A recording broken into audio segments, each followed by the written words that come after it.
hawaasa Oromoo kutaan Florida magaalaa Las Vegas fi naannoo isii jiraatan mara. Hawaasni Oromoo magaalaa Las Vegas jiraatu koree qindeessituu deeggarsa uummataa OMN wajjin ta'u sadaasa 17 bara 2021 galgala sa'aatii 6 PM irraa eegalaniin sagantaa tumsa OMN fi marii hawaasaa qopheessuun isin affeeranii jiru. Hawaasni Oromoo magaalaa Las Vegas fi naannoo isii jiraatu martuu qophii kanarratti akka hirmaattaniif waamichi dhiyaateera. Director olaanaan OMN Muhammad Abbash, ulaalaan muummee OMN Dajanee Guutamaa, Zaak Duubee fi keessummoonni biroo sagantaa kanarratti ni argamu. Teessoon Hampiter Hotel 4795 Dean Martin Drive Las Vegas. Odeeffannoo dabalataatiif lakkoofsa bilbilaa kanneeniin koree qindeessituu sagantichaa qunnamuu dandeessu.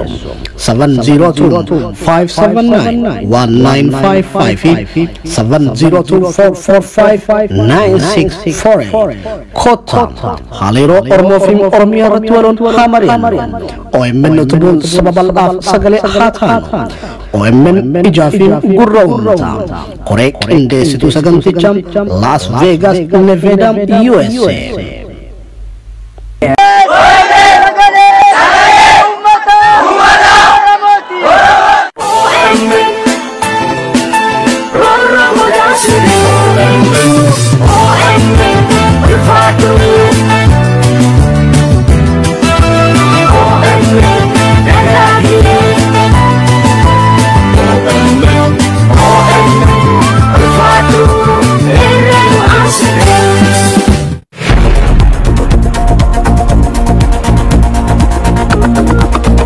Balaa hongee aanota gammoojjii godina Baalee mudatee hordofee duulli deeggarsa sassaabuu adeemsifamaatii jira.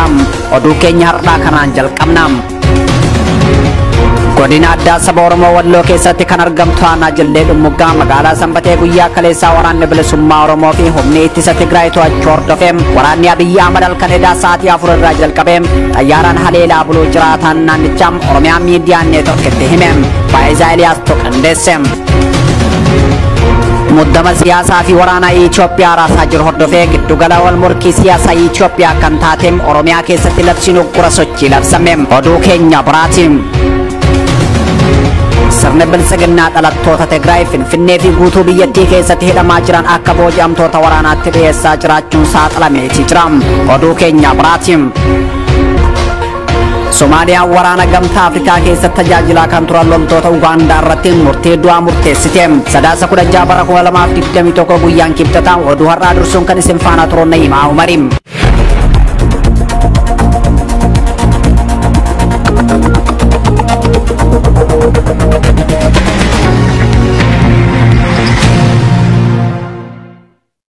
Ashama akkam jirtu kabajamtoota daawwattoota Oromiyaa miidiyaa neetwork kun dabaree oduu idileetii oduu idilee raatan isinitti himtu Na'imaa Umari. Oduu keenya jalqabaatiin balaa hongee aanota gammoojjii godina Baalee mudatee hordofee duulli deeggarsa sassaabuu adeemsifamaa jira.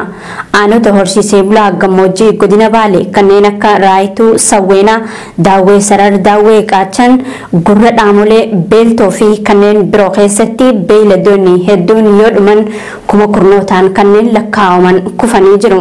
Siraaj sabaaf dabalata qaba. Gaalli kana keessa ammoo gaala gara 18 ogoroota fi gaala gurdaa silaa garteetti elmatan keessa gaala 18 keessa dhumee jira. Aanota horsiisee bulaa gammoojjii godina Baalee kanneen akka Raayituu, Sawweenaa, Daawwee Sarar, Daawwee Qaachan, Gurra Dhaamolee, Beeltoo fi kanneen biroo keessatti beeyladoonni kuma hedduu lubbuu yoo dhaban kuma kurnootaan kanneen lakkaa'aman kufaniitii jiru. Aanota hongeen kun itti hammaate keessa aanaa Daawwee Sarar keessatti beeyladoonni 2480 ol yoo dhuman gaala, re'ee, hoolaa fi loon dabalatee kuma 14800 ol kufaniitii jiru. Aanama kana keessatti namoonni kuma 22,600 ol balaa beelaatiif saaxilamuuf deeggarsa tantamaa barbaadu isaanii odeeffannoon OMN dhaqqabeen mul'isa. Aanaa Raayituu gandoota akka Baakkoom, Hara Adiim, Qarree Xuuleen, Fincoo, Bara Diimtuu, Harbucaa, Ardaa Nagayaan, Dhaddacha Fardaa, Faaltee fi Borooree keessatti sababa hongeetiin beeyladoonni baay'een dhumanii akka jiran jiraataan aanichaa dubbifne OMN itti hime.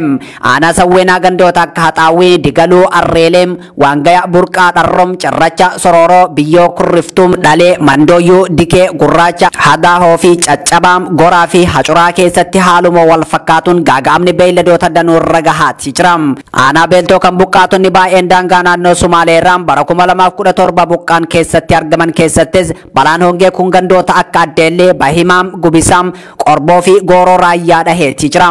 Haaluma wal fakkaatuun aanaa Daawwee Qaachanii fi kanneen biroo keessattis balaan hongee kun mudatee babal'ataati jira. Balaa hongee mudatee lubbuu beeyladoota hedduu gaaga'ee lubbuu namaatti darbaa jiru kana qolachuuf duulli deeggarsa sassaabuu fuula miidiyaa hawaasaa irratti adeemsifamaati jira. Uummanni Oromoo biyya keessaa fi biyya alaan fuula miidiyaa hawaasaa irratti chaalenjii qopheessuun duula deeggarsa sassaabuu irratti argama. Fuula miidiyaa hawaasaa irratti suuraa maxxansuun baay'ina laayikii, sheerii fi koomentii yookaan yaada argataniin deeggarsa kan taasisaa jiran fayyadamtoonni miidiyaa hawaasaa kunis tooftaa deeggarsa ittiin sassaaban keessaa isa tokko ta'aati dhufe. Haaluma wal fakkaatuun ji'a tokko dura duulli deeggarsa uummata Booranatti balaa hongeetiin miidhamee fi Wallagga Bahaa keessatti humna finxaalessaa Amaaraatiin buqqaasifamaniif taasifamaati ture. Miidiyaan hawaasaa meeshaa uummanni Oromoo ittiin wal gargaaruu fi rakkoo gama siyaas dinagdeetiin Itoophiyaa keessatti irra ga'u karaa ittiin ibsatu erga ta'ee bubbuleetti jira. Manni murtii waliigalaa federaalaa oliyyannoo obbo Jawaar Mohammad fa'aa akka dhaggeeffate abukaattoon hidhamtoota siyaasaa himani. Himatamtoota galmee obbo Jawaar Mohammad jala jiran hunda keessaa himatamtoonni afur Jawaariin dabalatee dhimmi isaanii dhaddacheessaan irratti hin argaminitti akka ilaalamu jechuun manni murtii olaanaa federaalaa jala murtii kennuu isaatiin wal qabatee gareen abukaattota jala murtichi sirrii miti jechuun oliyyannoo isaan fudhataniin manni murtii waliigalaa federaalaa har'a oliyyannoo dhaggeeffachuu isaa abukaattoon hidhamtoota siyaasaa fi gorsaan seeraa obbo Gammachuu Guutamaa Oromiyaa Miidiyaa Neetwoorkitti himanii jiru. Himatamtoota afur dhimmi isaanii bakka isaan hin jirretti akka ilaalamu jala murtiin kenname kunneenis obbo Jawaar Mohammad, obbo Baqqalaa Garbaa, obbo Hamzaa Booranaa fi obbo Dajanee Xaafaa yoo ta'an jala murtiin dhimma isaanii irratti ji'ootaan dura kenname sirrii miti jechuun karaa abukaattoo isaanii oliyyannoo mana murtii waliigalaa federaalaa dhimmoota oliyyata yakkaatti dhiyeeffachuun har'a dhageessisanii jiru. Obbo Jawaar faan beellama duraarraa marsaa lamaa fi isaa ol of hambisuun dhaddacharratti dhiyaachuu diduu turuu isaaniitiin wal qabsiisuun xalayaa mana murtiif barreessaniin olaantummaan seeraa fi murteen mana murtii kabajamaa waan hin jirreef hin dhiyaannu jechuun sababa mana murtiirraa of ugguruu isaanii akka ibsan gabaasuun keenya ni yaadatama.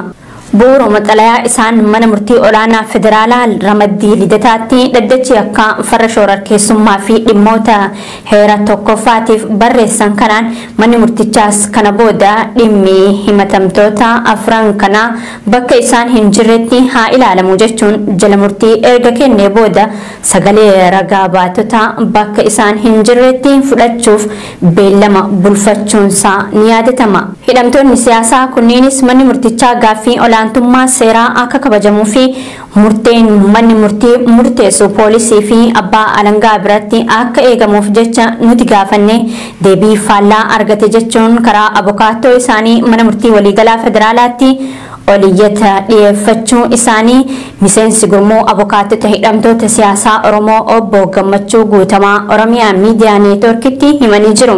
Manni murtii waliigalaa federaalaas dhaddacha har'aa ooleen oliyyannoo obbo Jawaar fa'aa erga dhaggeeffatee booda beellama itti aanu jala murtii kennuuf sadaasa 24 bara 2014tti beellama bulfatee jira. Gama biraatiin beellamni manni murtii olaanaa federaalaa sagalee ragaa abbaa alangaa dhaga'uuf qabatee ture sababa oliyyannoo himatamtoota kanaa fi sababa oliyyannoo abbaan alangaa yeroo lammaffaaf ragaan golgaa duubatti naaf haa dhiyaatu jechuun iyyatee jiruuf yeroof dhorgamee jiraachuu obbo Gammachuu Guutamaa himanii jiru. Oduu teenya itti aanuun godina addaa saba Oromoo Walloo aanaa Jillee Dhumuugaa magaalaa Sanbatee guyyaa kaleessaa waraanni bilisummaa Oromoo fi TDF to'achuu hordofee waraanni Abiyyi Ahmad halkan edaa sa'aatii 4 irraa jalqabee xiyyaaraan haleellaa uummata nagaa irratti raawwachuun dhaga'ame. Haleellaan xiyyaaraa kun hamma barii har'aatti kan ture yoo ta'u maatii tokko keessaa lubbuun namoota hedduu akka dabartee Oromiyaa Miidiyaa Neetwoork odeeffatee jira. Gabaasa Faayisaa Eliyaas qindeessite Muhammad Fantaalleetu dubbisa. godina addaa saba Oromoo Walloo aanaa Jillee dhimmuugaa magaalaa Sanbatee guyyaa kaleessaa waraanni bilisummaa Oromoo fi TDF to'achuu hordofe waraanni Abiyyi Ahmad halkanidhaa sa'aatii 4 irraa jalqabee xiyyaaraan haleellaa uummata nagaa irratti raawwachuun dhagahame. Haleellaan xiyyaaraa kun hamma barii har'aatti kan ture yoo ta'u maatii tokko keessaa lubbuun namoota hedduu akka dabarte OMN odeeffateera. Kana malees manneen namoota baay'ee barbadaa'anii jiru. Hawaasni immoo haleellaa kana sodaachuun iddoo biraatti baqachuuf kan dirqaman ta'uudha OMN kan odeeffate. lolli yeroo ammaa magaalaa Sanbatee irraa kiiloomeetira 8 hanga 10 fagaattee kan argamtu magaalaa Baatee fi Garbii keessatti gaggeeffamaa jira. Haalli nageenyaa garas jiru immoo hammaataa ta'uutu himama. Rakkoo akka godinichaatti dhalate kan adda durummaan kan raawwachiisaa jiru Alamuu Simee akka ta'e kan himamu jiraatan garasii dubbifne. Namoonni ajjeefamanis akka hin awwaalamne maatii wareegamtoota ugguranii jiraachuun ibsameera. Walumaa galatti aanicha keessatti namoota suuraa artist Hacaaluu Hundeessaa fi Jawaar Mohaammed akkasumas alaabaa faajjii adda bilisummaa Oromoo qabu qabatan adamsuun ajjeesaa jiru. Dulli qindaa'aan Oromoota Walloo irratti humnoota biltiginnaatti raawwatamaa jiru cimeetti dhufeera. Uummanni Oromoo sagalee akka ta'uufis gaafatu. Oromoonni Walloo guutuu naannoo Oromiyaatti labsiin uggura sochii labsame muddama siyaasaa fi waraana Itoophiyaa raasaa jiru hordofee giddugala wal morkii siyaas dinagdee Itoophiyaa tamtaate Oromiyaa keessatti labsiin uggura sochii labsame. Labsiin uggura sochii kun guutummaa Oromiyaa keessatti galgala sa'aatii 2 hanga halkan barii sa'aatii 11 fi daqiiqaa 30tti sochiin namaa kan daangeffame yoo ta'u sochiin konkolaataa ammoo hanga galgala sa'aatii 2 qofa kan kaa'amedha. Qajeelfamni daangeffama sochii kana irra kaa'ame halkan sakatta'insa daandii fi iddoowwan adda addaatti kan taasifamu akkasumas daldala seeraan alaa irratti kan xiyyeeffatedha. Dabalataanis dhaabbilee mootummaa fi hawaasaa irratti kan xiyyeeffatedha. Daangeffamni sochii Oromiyaa keessatti labsame kun muddama guddaa bulchiinsi Abiyyi Ahmad keessa seenee mul'isaa jiru yaada kennattoonni.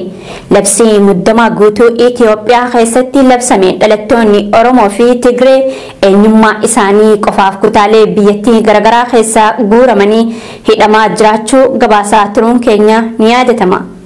Siraaj sabaaftu gabaase. Sirni bilxiginnaa dhalattoota Tigraay Finfinnee fi guutuu biyyattii keessatti hidhamaa jiran akka booji'amtoota waraanaatti dhiyeessaa jiraachuun saaxilame. Yeroo ammaa guutuu biyyattii keessatti dhalattoota Tigraay fi ilmaan Oromoo sababa eenyummaa isaanii qofaaf adamsamanii ajjeefamaa, saamamaa fi ukkaamsamaa kan jiran yoo ta'u, dabballoota isaa abdii kutatuun faffacaan jajjabeessuuf diraamaa kana hojjetaa jiraa jiru keessa beektonni. dabalata qabna. Sirni bilxiginnaa dhalattoota Tigraay Finfinnee fi guutuu biyyattii keessatti hidhamaa jiran akka booji'amtoota waraanaatti dhiyeessaa jiraachuun saaxilame. Haleellaa addoota waraanaa hedduu irratti isa mudateen loltoonni kumaatamaan lakkaa'aman kan irraa booji'aman waraanni bilxiginnaa dhalattoota Tigraay bakkoota garagaraatti ukkaamfamaa jiran akka booji'amtoota waraanaatti dhiyeessuuf yaalaa ja'amee jira. Yeroo ammaa guutuu biyyattii keessatti dhalattoota Tigraay fi ilmaan Oromoo sababa eenyummaa isaanii qofaan adamsamanii ajjeefamaa, saamamaa fi ukkaamsamaa kan jiran yoo ta'u, sirnichi dabballoota isaa abdii kutuun faffaca'utti jiran jajjabeessuuf diraamaa kan hojjetaa akka jiru keessa beektonni ni dubbatu. Yeroo dhihoo as hidhaa, saamichaa fi ajjeechaan eenyummaa irratti xiyyeeffate lammiilee nagaa Finfinnee fi naannawaa isheetti hammaataa adeemu dhaabbileen idil addunyaa fi miidiyaaleen hedduun gabaasaa turani. Komishiniin mirga namoomaa Itoophiyaa gabaasaa tibba kana baaseen dhalattoonni Tigraay Finfinneetti Tigree ta'uu isaanii qofaaf sababa tokkoon malee hidhamaa fi dararamaa jiraachuu ibsee ture. Bifuma wal fakkaatuun dhaabbanni mirga dhala namaaf falmu Amnesty International namoonni hedduun sababa tokkoon malee eenyummaa isaaniitiin hidhamaa jiru jechuun dararaa sirni bilxiginnaa geessisaa jiru irratti gabaasaa bal'aa baaseeti jira. Sirni Abiyyi Ahmadiin durfamu lammiilee nagaa hidhuudhaan diraamaa booji'amtoota waraanaa fakkeessuun dhiyeessuun kun kan jalqabaatii miti kan jedhan maddeen keessoo sirnicha. Baatii 2 duras dargaggoota dhalattoota Tigraay ta'anii fi biyya Saawud Arabiyaa irraa biyyatti deebi'an irratti diraamaa wal fakkaataa hojjetaa turuu isaanii ni yaadatama. Oduu teenya xumuraatiin Soomaaliyaan loltoota Yuugaandaa irratti du'a murteessuu VOA'n gabaase. Waraana gamtaa Afrikaa keessa tajaajilaa kan turan loltoonni Yuugaandaa 5 himata hagayya keessa namoota nagaa 7 ajjeestanii jirtu jechuun irratti banameen yakkamtoota ta'uun irratti mirkanaa'e. Loltoota kanneen keessaa namoonni 2 murteen du'aa irratti murtaa'ee jira. Muhammad Fantaalee dhimma kanarratti waan qindeesse qaba. In political and security stabilization efforts in Somalia. Somalia loltoota Uganda irratti du'a murteessuu VOA'n gabaasee waraana gamtaa Afrikaa keessa tajaajilaa kan turan loltoonni Uganda 5 himata hagayya keessa namoota nagaa 7 ajjeestanii jirtu jechuun himatamaniin yakkamtoota ta'uun irratti mirkanaa'e. Namoonni nagaa kunneen yeroo golween keessatti loltoota gamtaa Afrikaa fi hidhattoota Al-Shabaab gidduutti lolli gaggeeffamaa ture karaa seeraan alaan ajjeefamu Musani gamtaan Afrikaa ibseera. Loltoonni Uganda waraana gamtaa Afrikaa keessa tajaajilaa turan kanneen namoota nagaa 7 ajjeestan jechuun himanni hagayya keessa irratti baname lakkoofsan namoota 5dha. Loltoota kanneen keessaa 2 irratti murteen du'aa yoo murtaa'u kan hafan 3 irratti ammoo hidhaan waggoota 39 irratti murtaa'utu gabaafame. Loltoonni 3 kunneen Ugandatti deebifanii murtee hidhaa isaanii mana hidhaa achi jirutti dabarsu. Gama biraatiin humna AMISOM Africa Union Somalia keessatti waggaa 14 tajaajilaa ture. Kuma 20 keessaa walakkaa ol kan ta'an loltoota Ugandaati. Humni kun hidhattoota Al-Shabaab Somalia keessatti humna cimaa qaban lolaa akka turetu himamama.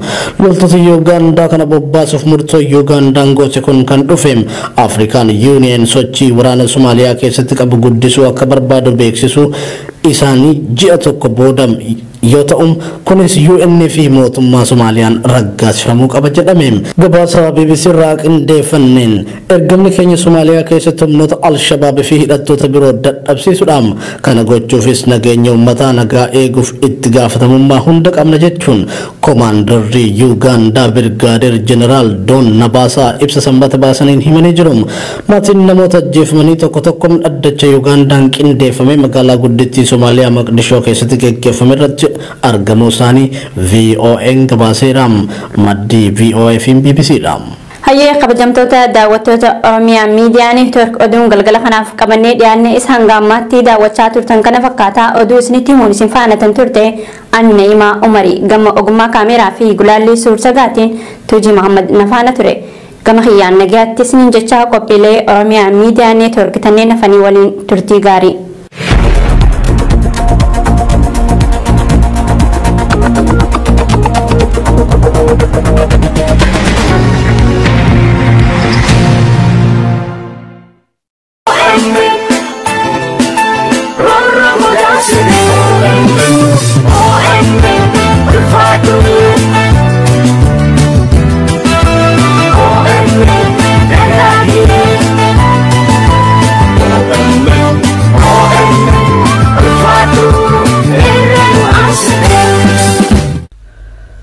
Hawaasa Oromoo kutaan Vedaa magaalaa Las Vegas fi naannoo isii jiraachan maraaf.